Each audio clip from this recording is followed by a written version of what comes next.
Welcome friends to our VK School of Science.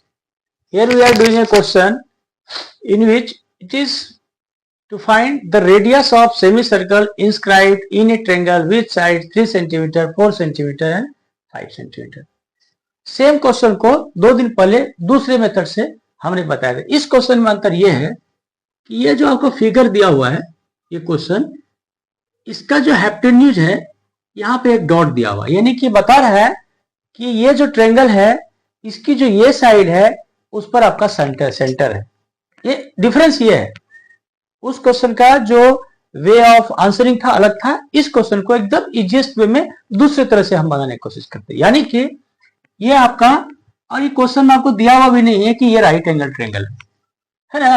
और ये question किस क्लास के लिए है? ये क्वेश्चन जो है आपका ओलंपियाड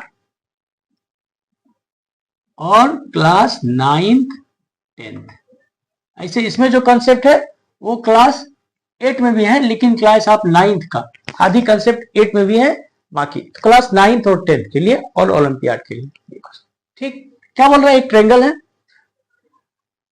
ये ट्रायंगल का हम वर्टिसेस मान लेते हैं ए, ये हो गया बी, ये हो गया आपका सी। ठीक, ए B C.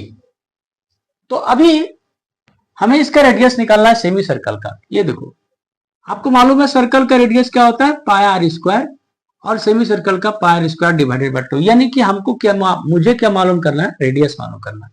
We are interested in finding the radius, कुछ नहीं। अभी एक पिछले क्वेश्चन में हमने ये भी प्रूव किया था कि ये ट्रायंगल राइट एंगल, मुझे कोई जरूरी नहीं है ये राइट एंगल है नहीं है, we have nothing to do it. Basic concept क्या है? ये जो ट्रायंगल है, ये बड़े वाले ट्रायंगल ए बी सी, इसका तो हम एरिया निकाल सकते हैं हेरोन्स फॉर्मूला से, 3 4 5। तो सबसे पहले हम क्या करते? By Heron's formula, Heron's formula, area of triangle A B C क्या होगा? Root under S into S minus A, S minus B, S minus C. आप जानते हैं ना, ये ट्रायंगल का एरिया होता है ना किसी भी ट्रायंगल का जिसके तीनों साइड होते हैं दिए हुए। एस, एस क्या है यहाँ? एस क्या होता है? A plus B plus C divided by 2, यानी कि sum of sides divided by 2। यानी कि सम ऑफ साइड कितना है यहाँ? 3 4 और 5 डिवाइडेड बाय 2 कितना हो गया? 4 3 7 5 12 12, ये हो गया आपका 6। क्या हो गया?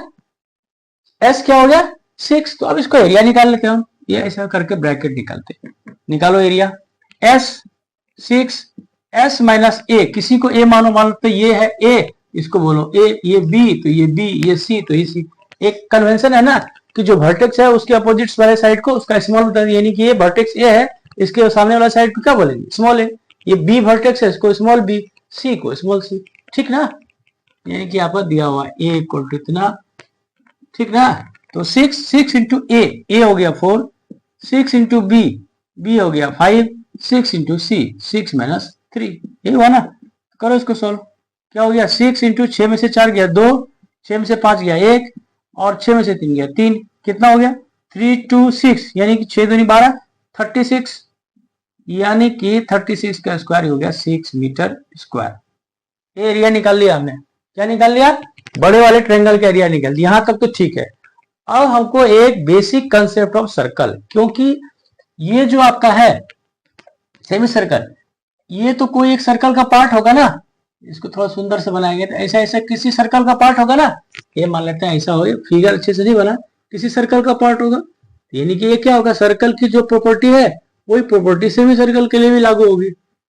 ठीक, चलो अब देखो, थोड़ा सा फिगर को और सुंदर कर देते, ऐसा कर देते। ठीक, ये आपका है सेंटर, ये हमको मालूम है, ये है सेंटर ओ, है ना। हम जानते ना किसी सर्कल के सेंटर से, और देखो ये क्या हो गया? ये जो है ये टेंजेंट हो गया इस सर्कल का, हुआ ना, ये टेंजेंट। तो मान लेते हैं ये 4 है, हाँ? ये पॉइंट है ई, यानी कि इस सर्कल का टेंजेंट है एक बीसी। टेंजेंट किस पॉइंट को ये होता है? कंसीडर करता है ई पर, यानी कि ये ओ से अगर इस पर टेंजेंट पर अगर हम मिलाए, ओ से अगर इस टेंजेंट को मिलाए टेंजेंट का पॉइंट ऑफ कांटेक्ट, यानी कि ये सर्कल है, ये टेंजेंट है, इसका पॉइंट ऑफ कांटेक्ट ई है, इसका सेंटर ए है। यहां से अगर किसी भी लाइन को मिला है तो ये 90 डिग्री होता है, और ये तो रेडियस हो गई। क्लियर है ना बात? यानी कि ये भाई साहब हो गए 90 डिग्री। यही मेरा बताने का मतलब था। ओके, ठीक, मिला दिया। फिर यहां भी तो कॉन्टेक्ट किया, यहां से भी हमने मिला दिया। ये है आपका C इक्वल टू 3, ये हो गया E, तो इसको बोलता है F। F ये भाई साहब भी हो गए 90 डिग्री। अच्छा, और ये तो स्वाभाविक है, ये भी रेडियस R, ये भी रेडियस R। दो काम हमने किया।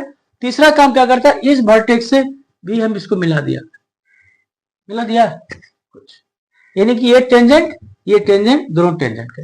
हुआ क्या इससे? अभी देखो,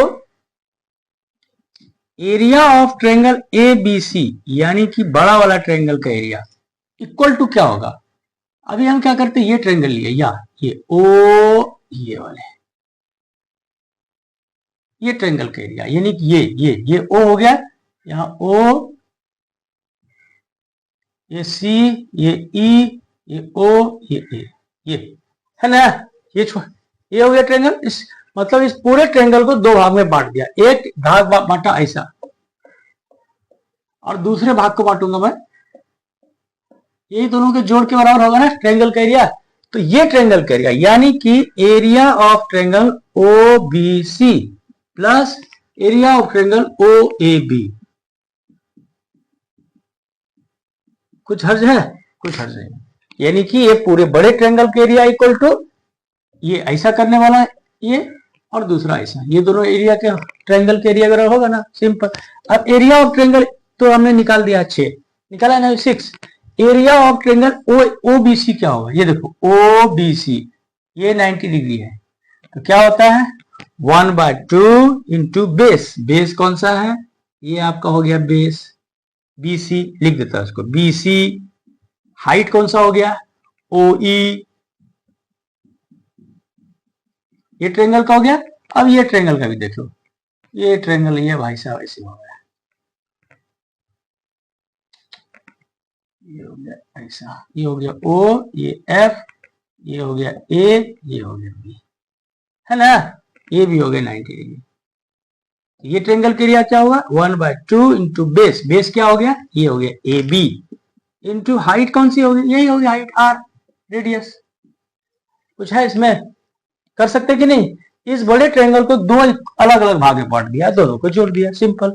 अभी करो, 6 इक्वल टू लिखो 1/2 इंटू OE, और ये भी R हो गया, इसको लिखो R, यहां भी लिखो R, radius. 1/2 into R common लिया, और BC कितना है? BC ये साइड कितने थे? ये 3 पकड़ो, तो इसको 4 पकड़ो, ये 4, और ये कितना हो गया? 3, यानी कि क्या हो गया 1/2 इंटू R इंटू 7, यानी कि 7 डिवाइडेड बाय R। निकला कि नहीं निकला?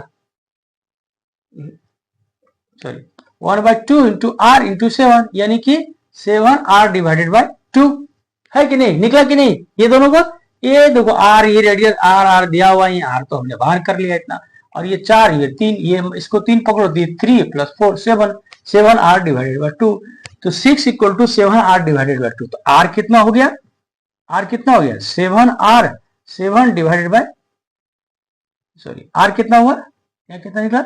हाँ, 6 equal to 7R divided by 2। तो R कितना निकला अपना?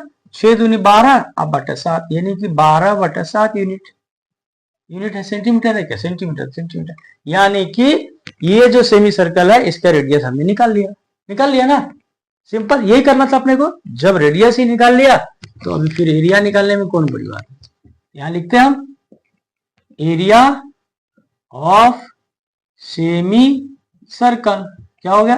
पाई R² 2, पाई/2 ऐसा रखो, R² को लिखो 12 डिवाइडेड बाय 7, या तो ऐसा भी लिख सकते हो आंसर। और सोल्व करना है तो पाई डिवाइडेड बाय 2, अब 12 का स्क्वायर, तो 12 इंटू 12 और 7 इंटू 7 49, यानी कि 144 डिवाइडेड बाय 49 इंटू पाई/2 कर सकते हैं, यानी कि इसको आप सोल्व करो, सिंपल, ठीक ना। या पाई की एक तो यह आंसर निकल गया,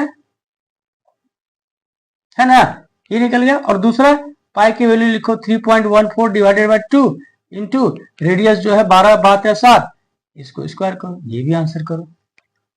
और कोई दूसरा तरह से आंसर करना है तो वो भी कर सकते, कैसे कर सकते हैं आंसर, ऐसे भी कर सकते। ये देखो पाई बाय 2 है ना, 3.14 डिवाइडेड बाय 2 इंटू 12/7 को 7 एकम 7, 5 पर 50, 1.7 का स्क्वायर, जो भी आंसर निकले। मतलब तरीका जाने से मतलब है इस तीनों में से किसी प्रोसेस से कोई भी आंसर करो। यानी कि ये ट्रायंगल को दो अलग अलग भाग में बांट दिया और उसमें ट्रायंगल की ये प्रॉपर्टी इस्तेमाल किया। यहाँ लिखना पड़ेगा, अगर आपको लिखना है कि we know that from the centre of a circle if a perpendicular drawn to the tangent equal with the radius, या if center of the circle is met with the point of contact of tangent, this line will be perpendicular on tangent। ये concept है ना, ये concept यहाँ, ये concept यहाँ, दोनों से लिखना नहीं, लिखना जरूरी नहीं है, आपको बताना जरूरी था। ये दोनों ही कंसेप्ट का हमने यूज किया, इस तरह से निकल गया। तो उसी क्वेश्चन को हमने उस दिन सिमिलर, फर्क सिर्फ इतना है, इस क्वेश्चन में आपको फिगर में दिया हुआ रहेगा कि आपका सेंटर जो है हाइपोटेन्यूज पर है, दिया हुआ था, तो हमने इसको इस प्रोसेस से किया। ठीक, ये इजी प्रोसेस है। Okay, you should adopt this process. Okay, thank you.